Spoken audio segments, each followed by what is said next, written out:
And my name is Jordy Izzard, and I am a SAIS Alumni Relations Officer, and I am here today with the privilege of being with Dean Jessica Einhorn, who is the SAIS Washington, D.C. class of 1970. And thanks so much for being with us and spending time, and why don't we go ahead and just get started with maybe what originally brought you to SAIS. Okay. So I was Jessica Pernitz then, which was my maiden name. I took my husband's name when we got married. And what originally brought me to SAIS was I was graduating from Barnard, and I was very lucky, and I had spent my junior year at the London School of Economics. I had withdrawn from Barnard, but with tremendous support from Barnard to do this, and I had gone independently and spent a year at the London School of Economics and loved it. And then I came back to my senior year at Barnard, and I was thinking about graduate school. And I received something that was called, I think, the Woodrow Wilson Award. It was a national award at that time. It was a scholarship that gave you full tuition plus room and board for your first year of graduate school. That's terrific. And it must have been nationally, it must have been that it was a list. I mean, all of this was new to me. I was a first-generation American in the United States. My parents had been refugees from Europe. And, you know, I went to Barnard, and Barnard was wonderful with the students. So in any event, so I got this award, and it must have been a published list at that point, although it was way before technology, so there wasn't email, because I started to get, and this is all very blurry memory, but I got invitations to apply to certain schools. And so I got an invitation in the mail from SAIS, a place called SAIS, in Washington, D.C. I guess I had said I was interested in international affairs, and they said, congratulations on your award, or at least this is how I remember it, and if you come to SAIS, we will match, and you know, perform decently or something like that, we will match your first year support with second year support from SAIS. Wow, that's great. So I had this package that would give me full tuition, room and board support for 2 years. And at Barnard I had been commuting, so it was an opportunity to go away from home. And then the last piece that fell into place was I also applied for a Fulbright that year, a Fulbright scholarship for Latin America, because I had studied Spanish literature, among other subjects at Barnard. And I got the Fulbright, and so then I called, I guess, SAIS, and I said, and Woodrow Wilson, or both, or whatever, and I said, I got this Fulbright, can I defer? And everybody said yes. So it was really wonderful, because I graduated, I was a New Yorker, so I was graduating from Barnard as I was going on 20. You know, I'm not sure whether I graduated at 19 because graduation was before the middle of a month, or at 20, but I was just turning 20, and I went to Venezuela, to Caracas on a Fulbright, and then I came back, and I started at SAIS. I have to sneeze. That's okay. Excuse me. Bless you. Okay. Terrific. Okay, Right. So that brings us to when you were a student at SAIS. Right. Tell us a little bit about your memories of when you were here. Yeah. It was, I guess actually I had lived alone in London. I mean, I had lived away from home in London, and then by that time I'd also lived alone in Caracas, or lived away from home again, not alone, in Caracas. Although Caracas had also been a sad year. My father passed away while I was a Fulbright in Venezuela. And then I came down, but I lived in that apartment building down on the Circle, 1500 New Hampshire Avenue the first year. And then the second year, which was a lot more fun, I lived with a roommate, Teresa Sulikovsky. But in any event, I loved SAIS. My experience in any event from Barnard had been that educational institutions are, you know, places to learn, places to explore, and that the faculty and people are really there wanting you to succeed. So people have been very kind in my Barnard experience. And when I came to SAIS, I just remember it being, I don't know if I would have used that word then, but a delightful place. It was, even then, there was a small full-time faculty, but there were so many faculty members who were from outside. We were in this building, in the NHTSA building, which we didn't call the NHTSA building at that time. And I forget how large our classes were. You can probably look it up. Maybe it was 80 people. Maybe it was 80 in the whole school. I don't remember. But we certainly all knew one another, and we weren't, even though I had lived abroad at that point for 2 years in 2 different places, it wasn't a cosmopolitan group the way SAIS now is. Of course, it was much smaller, but it was, in my memory, virtually all American, and all coming maybe straight from college or practically straight from college. So it was just a very different place. But the faculty, they were so engaged in international affairs.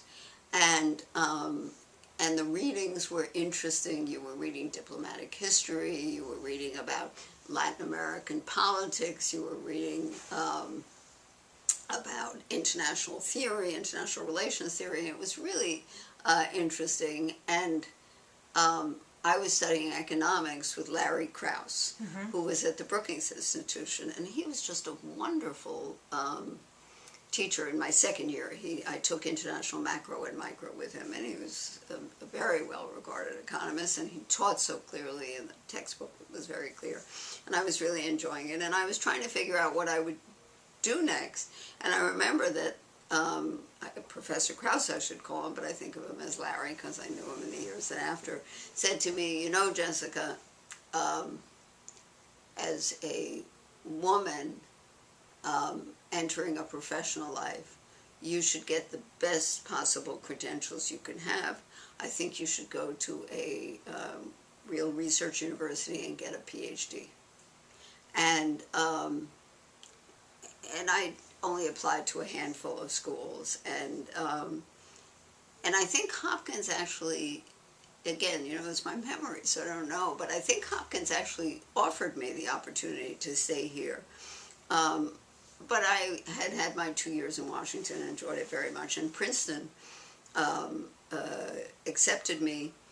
In those days, classes were quite small, so our PhD class was something like 8 or 12 people, something like that. And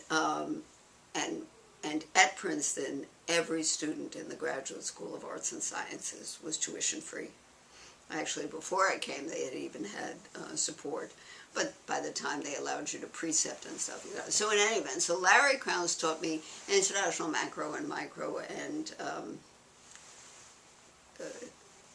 made me sort of love economics in that way, and also to see a first look, I guess, at how Brookings was engaged with, you know, had people who had been in the Council of Economic Advisors who'd come back and had been in different sorts of positions. So it was policy-oriented, applied economics, not in the classroom, but outside the classroom.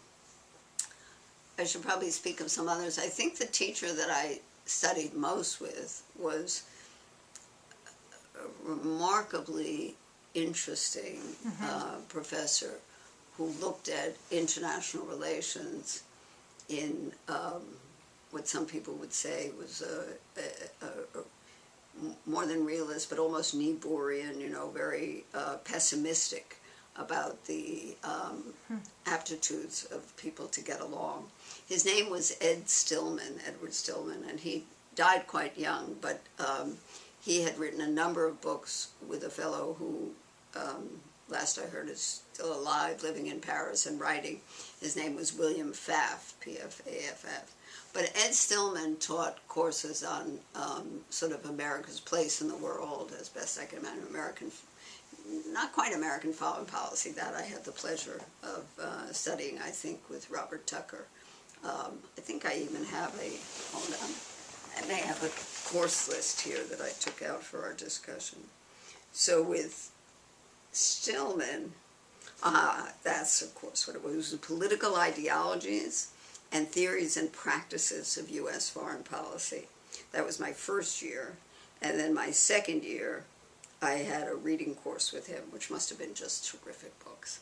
And in between, I also had Foundations of American Diplomacy with Tucker. I mean, it's hard to convey what those reading lists were like and what a pleasure it was. It wasn't, I don't remember it being demanding or rigorous the way the classes are now, but I remember it being amazingly, I don't know what, awakening to what American diplomacy, America's place in the world, international relations, what all that was about. I had also had a superb year at the London School of Economics, which is actually, the full name is London School of Economics and Political Science, and there were a lot of great professors there in international relations, and so I had had some wonderful courses there. But that combination was really terrific. And Ed Stillman was someone who really challenged your youthful optimism, but never squelched it. There was nothing, I don't have any memories of anything that said, you know, you're young and naive, nothing like that. It was just, well, let's look at the world in a different way and see whether there isn't more need for repair or more challenge than we might have thought of. So I had Tucker, and then I had Krauss, and I took my Latin American courses. And the other professor I had, which was really extraordinary, I can dine out on this all my life, is I studied international law with Stephen Schwabel. So Stephen Schwabel, who at that time was working in the State Department in the Legal Advisor's Office and teaching us international law, then went on to join, to be the U.S. judge on the Hague International Court, and then became the head of the International Court. So a very, very distinguished jurist, and it was so much fun to think that he had been the one, and he taught international law very traditionally. So there were places, people at Princeton and other places, who were teaching it much further away from law itself. But with him, we used textbooks of law cases, you know, of the ship that had been built in Panama and carried a Cypriot flag that had an accident on sea against a Liberian tanker, and da-da-da, and who was responsible. And we really took the case stuff, and I enjoyed it very much. And he was a very good teacher. And I remember at the end of the semester, he said, well, now I've taught you international law, and some of you may feel, what does this have to do with the world I live in? And all I can say is, it's been very good to me. That's great. So that was great. That's a fun memory. Right. So I had, and we had such fun as students. Washington was, at that time, you know, there weren't restaurants, and anyway, we certainly couldn't have afforded them, but there really weren't any. You know, there were 2 or 3 French restaurants, and that's where people went. Not we didn't go to those, but that was the idea of foreign. It bore no relationship to what you see now. No lively theater. I'm not sure what year the Kennedy Center opened, but I have good memories of immediately starting with the Kennedy Center early in marriage, just a few years later in Washington, but I don't have any memories of it in my school year. But in any event, we had a lot of fun. We took trips on breaks, and I think we really learned how people engaged. There's one other thing I should probably mention, which was much more serious, which was that this was 1968 to 70, and so my generation was fighting and dying in Vietnam. And we were very active in that, and especially the second year, I think, I remember there must have been a big march on Washington, and all the international affairs schools got together, the students got together at SAIS, and Henry Kissinger, whom I've had a warm acquaintance acquaintance, even friendship with over the decades since. But Henry Kissinger, who was the National Security Advisor, I guess, at the time, I'm not sure whether he was also Secretary of State, he held both positions at the same time, came to SAIS to give a lecture the day before this march. And I remember he came in and he said, okay, I don't have to, give you a speech, let's just open it up to questions. And the first question was something like, do you consider yourself a war criminal? And Kissinger said, I don't have to take this, and walked out. And we lost our speaker. And I must say, I guess two things about it. One, I learned much, much later that Henry still remembered that. When I became dean, he said something about, he was joking, but he didn't know that I would remember it. He said, oh, I've been at your school, I wonder how they, how they are now, or something like that, how they behave now. And I said, Henry, I was in the audience. And he said, you were in the audience? I said, yes, I was in the audience.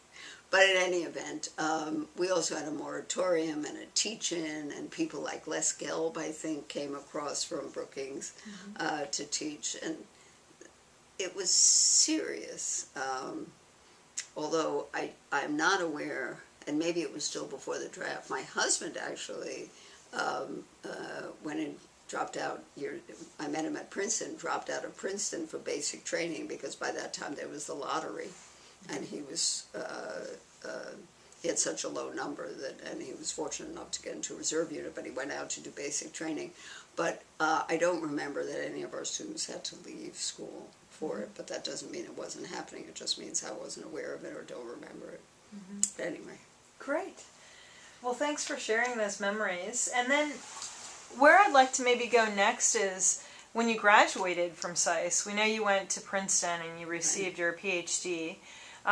Tell us a little bit about, once you received the PhD, about your career and kind of how that led into being dean at SAIS and all that you have planned in the future.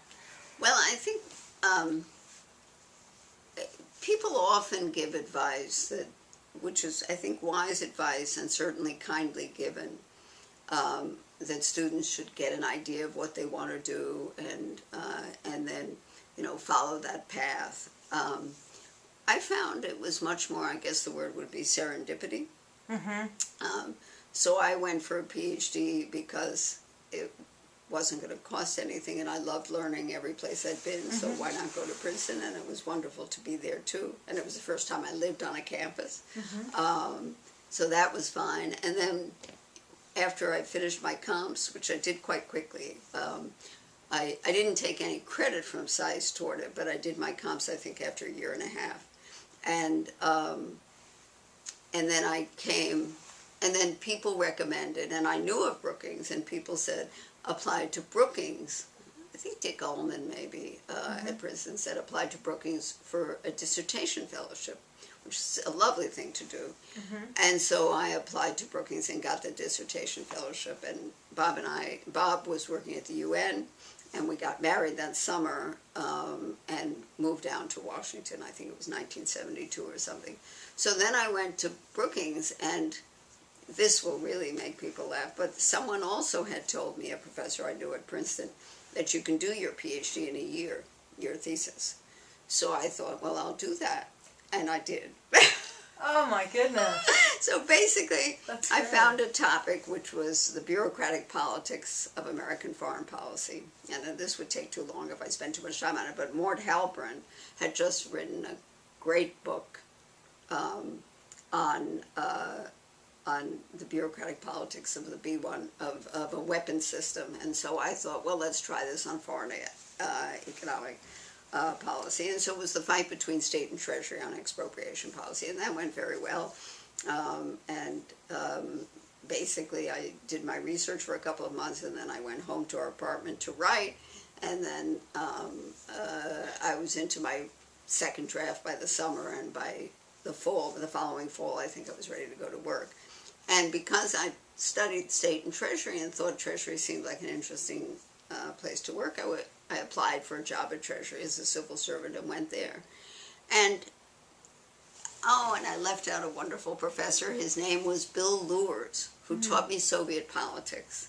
And he was a wonderful professor. We had a wonderful course on Soviet politics with great books and simulations and really exciting and interesting. And he was working in the State Department. And so when I joined the Treasury after 2 years or something, and I was there when the IMF collapsed, I was the most junior officer in the monetary office. When I joined after a couple of years at Treasury, his boss, he was a deputy assistant secretary in Latin America to someone by the name of Bill Rogers. His boss, Bill Rogers, became the undersecretary for economic affairs. And knowing my interest in what I was doing, he recommended me to Bill Rogers, who was now the undersecretary under Kissinger, to become a special assistant. So they reached out to me and I went over, and then there was an election and Cy Vance came in and I stayed for a year there. And then after about another year at State, I thought, well, I'd really like to do some research. So I applied for a fellowship from the Rockefeller Foundation and I took that to Brookings. I mean, there was just one thing after another without a plan. And did this take you to roughly 1980, or was this in the late 70s? No, I think, maybe 78 maybe or something.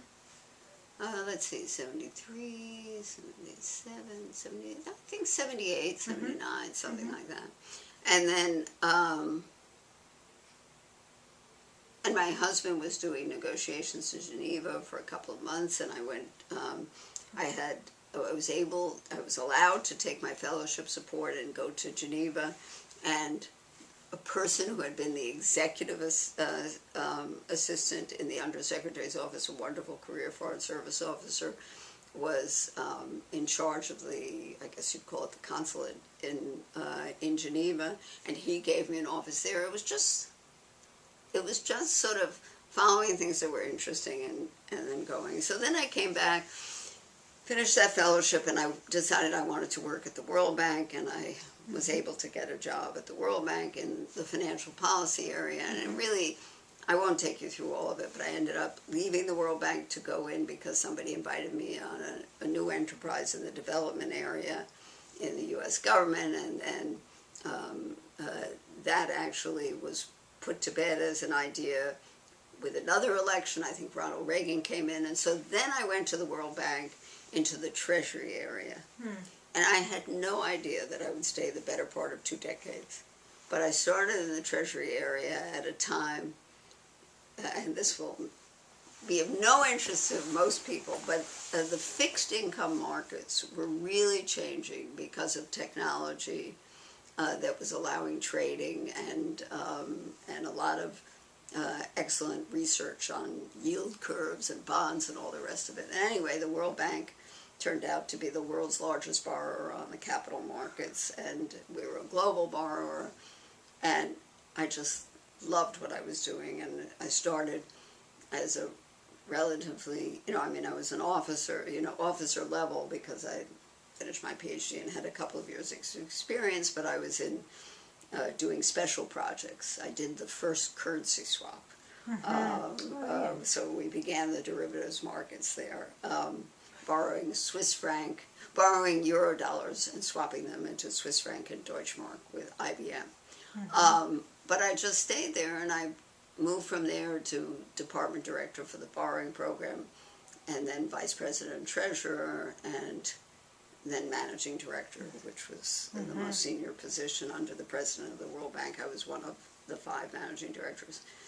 And all I can say is the time, while you were doing everything, I had fabulous colleagues, extremely able. We were a tremendous financial operation. We had $20 billion in liquidity in the short-term markets. We were borrowing upwards in those days of $13 or even more billion.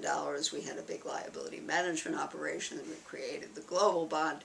I don't think this will resonate with a lot of the people, but it was just, and the major financial firms in every country were working with the World Bank. And because we were not doing it as a private borrower, but for public purposes, and the World Bank is owned by member countries, everywhere we would go, we would also be in touch with finance ministry and central bank governors. The World Bank, in its Articles of Agreement, had a requirement that every time you did a borrowing, you had to get the permission of the country whose market you used and whose currency you used. And we worked that out over time into streamline, but that meant we were the largest outside borrower in Japan. We were the largest outside borrower in Germany, and this was when capital markets were closed. So I'll stop talking about this, but it was just, it was fascinating, challenging. I had terrific colleagues, and the bank had not been very hospitable to women managers, but the Treasury side was the one who did the path breaking. So although Ann Kruger, who's here, had been there as a senior economist, had come from university, been there as a senior economist and gone back, I think when they made me the department director for the borrowing department, which was still not on the operating side, the lending side of the bank, it was the first time they'd had a woman head a department, an operating department. And then when I became vice president, other than that, it was the first time that someone had ever been promoted from inside to vice president of Treasury. And of course, I was the first woman managing director because that was relatively new anyway. That's terrific. Yeah, it was great. But in Treasury, since I had grown up there, it felt okay, and it still wasn't all that hospitable in the World Bank. It was, but we lived in our, mostly until at the end when I was managing director, we were living in our finance world, and our finance world was much more somehow ahead. There were leaders like Ernie Stern and actually Barbara Conoval was the president of the World Bank when I first became director. Lou Preston, the great Lou Preston from J.P. Morgan, was president when I became vice president, and then Jim Wolfitson made me managing director. So anyway, I had all those years at the bank, and then I felt, especially as managing director, that this was really, that I knew all about the World Bank's balance sheet, and that I was ready for something new. But what was amazing was I had no idea what. And I just chose to retire from the World Bank in my early 50s. I don't remember whether I was 52 or 51, 52, something like that. And I left, but I was given as a great gift. It was after the Asian crisis, financial crisis. I was given a year as a visiting fellow. The IMF and the World Bank agreed that I would be a visiting fellow in the research department of the IMF. Michael Musa was the chief economist at the time. And so I spent a great year there just thinking about what's called financial architecture, the kinds of subjects I've really stayed in love with, which is the idea of how do we organize, how do we regulate, how do we practice surveillance. John Lipsky, who's here now, is really the master and the knowledgeable person on it, but it's always been an interest of mine. So I spent that year, and then actually, just by chance, the month I was stepping down from the bank and the fund was the month that I was diagnosed with breast cancer. And so it had not spread, it was not likely to take my life, but in any event I had to have some surgery, I had to have chemo, and I had to have some radiation. So it was actually a very good time for that because I had not made plans, and it gave me more time to think. So make a long story short on all of that, I did start speaking to the financial world, and probably if SAIS hadn't come along, which is actually what it did, it came along, I would have maybe gone to Deutsche Bank and worked with them, because Joseph Ackerman, who's now stepping down as the CEO, was someone who had recently begun at that time, and I admired his leadership and thought he would be an excellent leader for an institution that I would work with. So maybe I would have gone there, and we started to have discussions. I even went on a board for one of their banks for a short while. And And then I received a letter from Johns Hopkins University in Baltimore saying we're doing a search for a dean for SAIS, and would you send us some material? And actually, initially, I didn't do it right away because I had never thought of myself as a dean. Although I did remember that when they gave me that Woodrow Wilson Award so long ago, they had said it was for teaching and academics, and I had said to them, because I was always transparent and always very honest, that I had no plans for that. And I remember in the interview, they said, oh, don't worry about it, you can do it later in your life. So, and I thought to myself, oh, look at that, they knew. Here you are. So there I was. So I then did put in the material.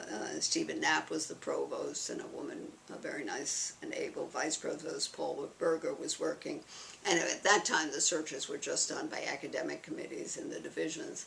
So I went in for my interview, and then a few months later, they made their decision and they offered it to me. But I do remember that when I went in for my interview, the day before, I took all the material from these campuses, Bologna and Nanjing, Washington, and I started reading about the curriculum and all the rest about the school. And I tell you truly, I was so excited that I started putting on music from the 70s and dancing around the house. Unfortunately, I was home alone. And when I went in, my recollection, maybe some faculty will remember it for me, but my recollection is that when I went in for the interview the next day, so it had been all of one day, I said, I've looked at this, and this is what I want to do. It's not a stepping stone to my career, it's a capstone to my career. So if you offer me the job, I'm going to take it. And I guess that takes us all the way back, which is, I don't like to be flippant about careers. And I think, and I'm certainly not flippant about the financial pressures that we all had, that I had as a student and that others have.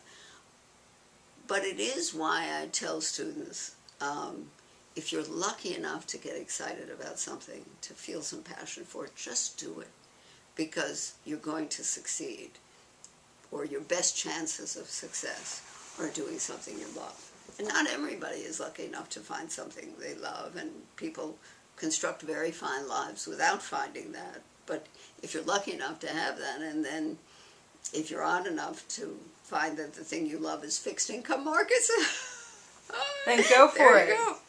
That's terrific. Well, thank you so much, and we really appreciate your time and all you have done for SAIS and for the world. And I should say today's date also is May 1st, 2012. And thanks so much for your time. Thank you. It has been a great privilege to be Dean of SAIS for 10 years. And I am coming down to my last commencement and my last 2 months here, and how lucky I've been. Well, thank you so much. Thank you.